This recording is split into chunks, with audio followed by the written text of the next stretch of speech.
This is Theremin 30. 30 minutes of Theremin music, news, events, and interviews with a new episode about every 30 days. Now, here's your host from Denver, Colorado, USA, Rick Reid.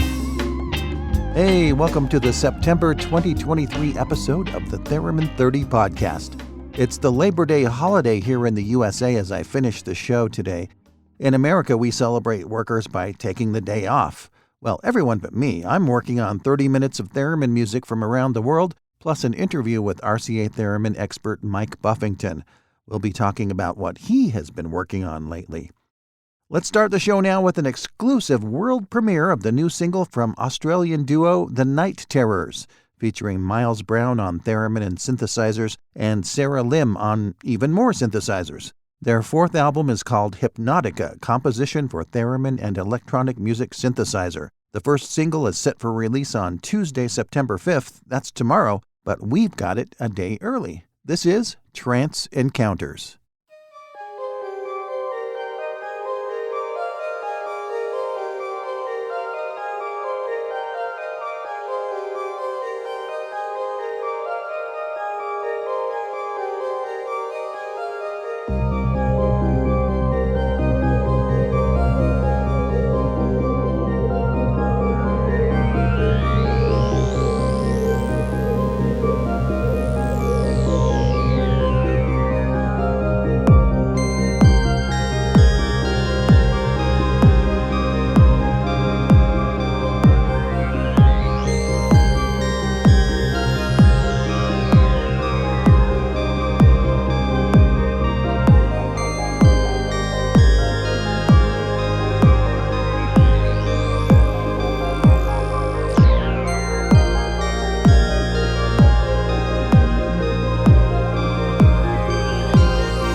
We started this episode with Trance Encounters, the first single from Hypnotica, the brand new album by the Night Terrors, set for release on November 3rd. After that, we heard from Zan Hughes performing Harmony with Planet X.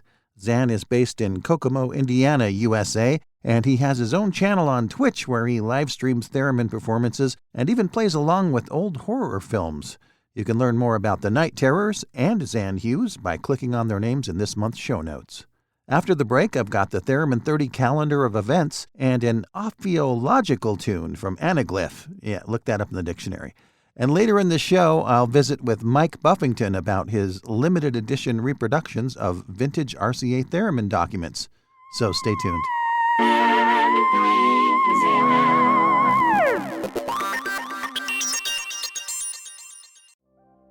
It's time now for a look at the Theremin 30 calendar of Theremin events. Marla Goodman's Theremin-themed art show continues at Kirk's Grocery in Billings, Montana through September 23rd, with a concert performance set for September 22nd. You can see Marla's paintings of Thereminists you probably know by following the link in this month's show notes. On September 9th, Shelley Ong hosts another music and chat live streaming show on YouTube. Her scheduled guests are Harvey Starr and Danny Dodge, who will be chatting about the Star Labs Zetar MIDI guitar controllers. Lydia Kavanaugh will be performing sci-fi favorites on Saturday, September 30th for Science Fiction Day at the historic Papelwick Pumping Station in Nottingham, England. And Synthfest UK takes place October 7th in Sheffield, England. For details about these events and many more, check out the interactive calendar on Theremin30.com. If you have a Theremin-related event you'd like me to list on the calendar, send me a note with all the details. You can reach me with the contact form on the Theremin 30 website. Let's get back into the music now with the latest single from Anaglyph. She sings and plays Theremin and synthesizers on this slithery song called Water Snake.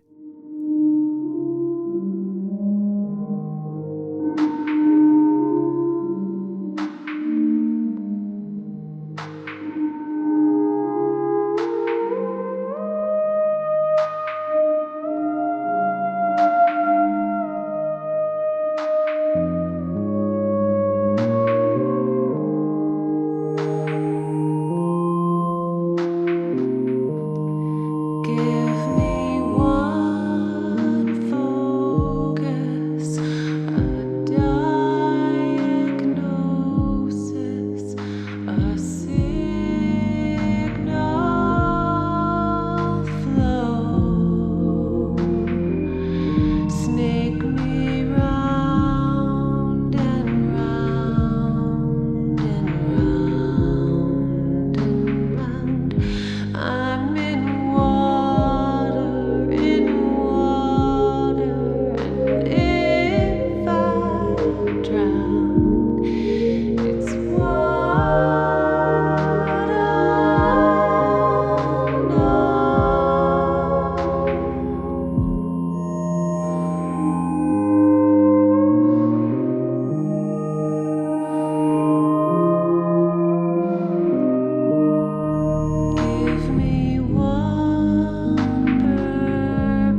We started that music set with Water Snake by Anna Glyph. She has made a very clever stop-motion animation music video for that track. Check it out on the Theremin 30 YouTube playlist. After that, I played In the Heart of Winter Part 2 from the Helsinki-based film and television composer Keppa Lehtinen. It's from the In the Heart of Winter EP that came out in March of this year. You can hear all 7 tracks on Spotify and other streaming services.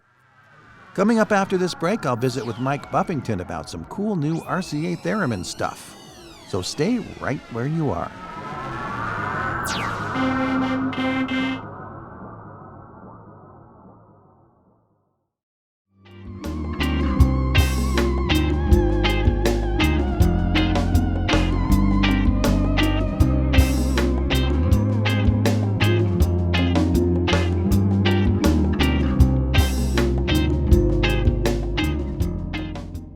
Mike Buffington is one of the curators of the RCA Theremin Registry. He's also one of the go-to guys for restoring RCA Theremins. His most recent restoration project is worth a lot more than the paper it's printed on. Hey Mike, welcome to Theremin 30. Hi Rick, thanks again for having me back on. It's great to be here again. Your previous appearance on the show, you talked about restoring RCA Theremins, but now we have another project we're going to talk about where you're restoring, how do we describe it? Ephemera? Is that the right word for it? Yeah, I think that's a great word for it because these things are so rare. These are documents that were printed around the time of the RCA Theremin. We have an owner's manual, we have a service notes, and we have 2 brochures. One just says the RCA Theremin, and the other one says the Victor Theremin. The goal was to get these things professionally printed and to make them look as authentic and original as possible. As if they were new, so they don't look old. Right. We do have a little tagline that says, reproduced by Mike Buffington and whatnot. When I say we, I have been working with my friend Wally de Backer. He's probably better known under his musical moniker as Gautier. He has an interest in most things vintage, and Theremins fall into that category. I've been working with him on some other stuff. He has an interest in a musical instrument called the onduline. Yeah, I caught his concert at Moogfest a few years ago. That was amazing. Yeah, so he's really delved deep into ondulines, almost exclusively at this point. He's still working on new music and he has interests in other instruments, but he went kind of crazy on the ondulines and found all these great documents that were all in French. And so this is sort of the backstory of how I came to do this Victor Theremin stuff, is that Wally had this 40-page printed sort of manual book that was a collection of radio journal articles that the inventor George Denny put out sort of as a monthly thing. And so they combined all of these articles into one printed document. It was only available in French, and Wally had that document professionally translated, and then I was given an English copy. And he's like, let's make an English version of this document. So I laid it all out. I did all the work, basically. And he was sort of the project manager of this. So I'd be showing it to him. He's like, it's not quite right. We're 80% there. Let's push it that extra 20%. Because he's a no half measures kind of guy. And I'm a no half measures kind of guy. But he's even more so picky and detail oriented. So it's been really a good working kind of relationship where we're kind of challenging each other to do the best we possibly can. So this was maybe about 6 or 7 years ago that I started this. I became friends with Floyd Engels. The OG Theremin community will remember this guy as the guy who restored a lot of Theremins and made missing parts like replica antenna. I became friends with Floyd as I was building my own replica Theremin and starting to fix up Theremins. And Floyd and I would talk, and I'd visit him a couple times. And one time that I visited him, the first time, he sort of gave me the nickel tour, and we went through basically everything Theremin related in his house over the span of like 2 or 3 days. And he pulled out an original RCA Theremin instruction manual and an original RCA Theremin service notes. I'd never seen either one before. The service notes can be found in a compiled book that maybe radio enthusiasts will know as an RCA Red Book, is what it's sort of colloquially called. So I've seen that document, and the PDFs of all of these things exist, but they're, third generation photocopies, and they're really hard to see and read, and there's errors and stuff. But these two documents came from the same owner. His name was Ray Burrows. He had RCA cabinet number 439. Floyd pulled out the service notes and instruction manual from this and kept it. So every time I talk to him, he's like, I'm done with the Theremin stuff. It's like, I would really love to buy the original service notes and instruction manual from you. And he's like, I'll just send you everything. So a couple months later, I got this two boxes in the mail of 1930s radio magazines and all of his notebooks, Clara's stuff and Henry Solomanoff stuff, Bob Moog stuff, just, a literal footlocker worth of all these documents. And of course, in there was the service notes and the instruction manual. So that was really nice to kind of be able to hold this thing and say, oh, this is mine now. And among this that I didn't notice before was the RCA Theremin brochure. And this is just a little trifold brochure that's black and white, and it says, absolutely new, unique musical instrument that anyone can play. It's not a radio, not a phonograph. Exactly.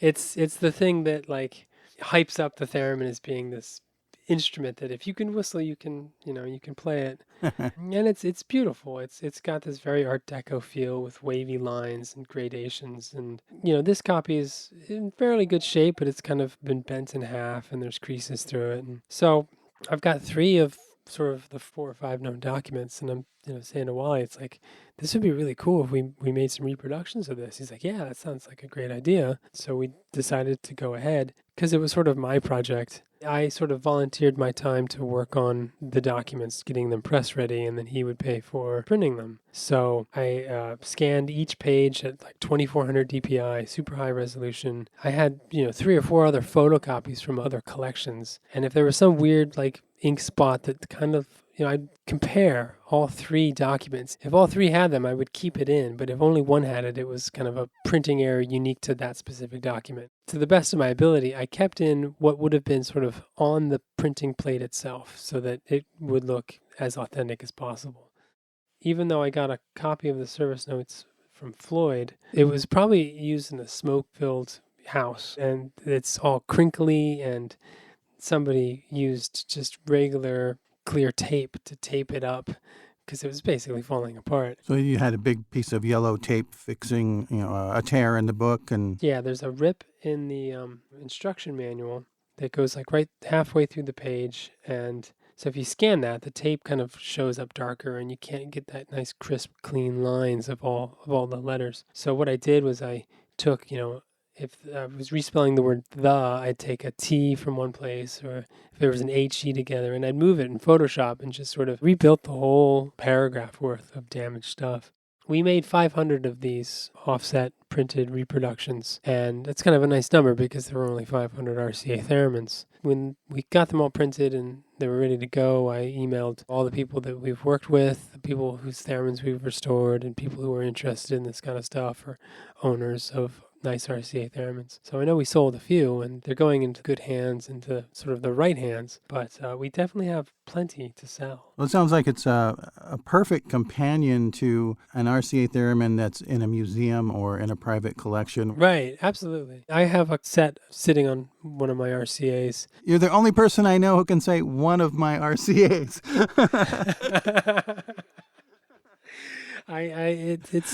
It's not an obsession. It's not a... I'll tell it's not a problem. I'm okay. How would you answer the question on why do these need to be reproduced in the first place? You're not going to find a better looking replica instruction manual. Anything you can find out there is going to be laser printed and bound with staples, and won't have that beautiful brown cover, won't be offset printed, won't have that red ink on the cover. And so it's why settle for something less than that? And how does somebody order a set of these documents? You can go to forgottenfuturesmusic.org to check out Wally's project, but at the top there's a link to the store. There's also a link at the top of that store page for the RCA Theremin documents. You can click that, and you can choose between a bundle of all 4 or each object you can buy separately.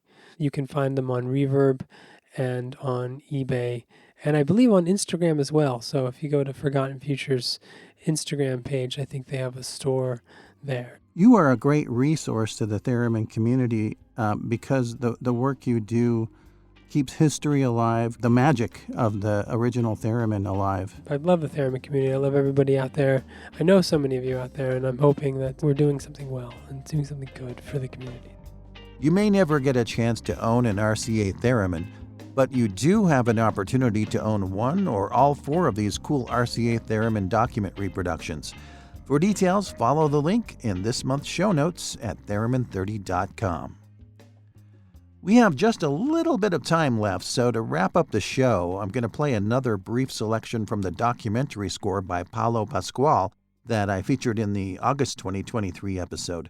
From the Negro Purpura soundtrack, this is Texturas de Pan e Peñera. I think I said that kind of right. And according to Google Translate, that is textures of bread in a sieve.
A big thanks goes to the Night Terrors, Zan Hughes, Anna Glyph, Kepa Lehtinen, and Paolo Pasquale for sharing their wonderful music this month.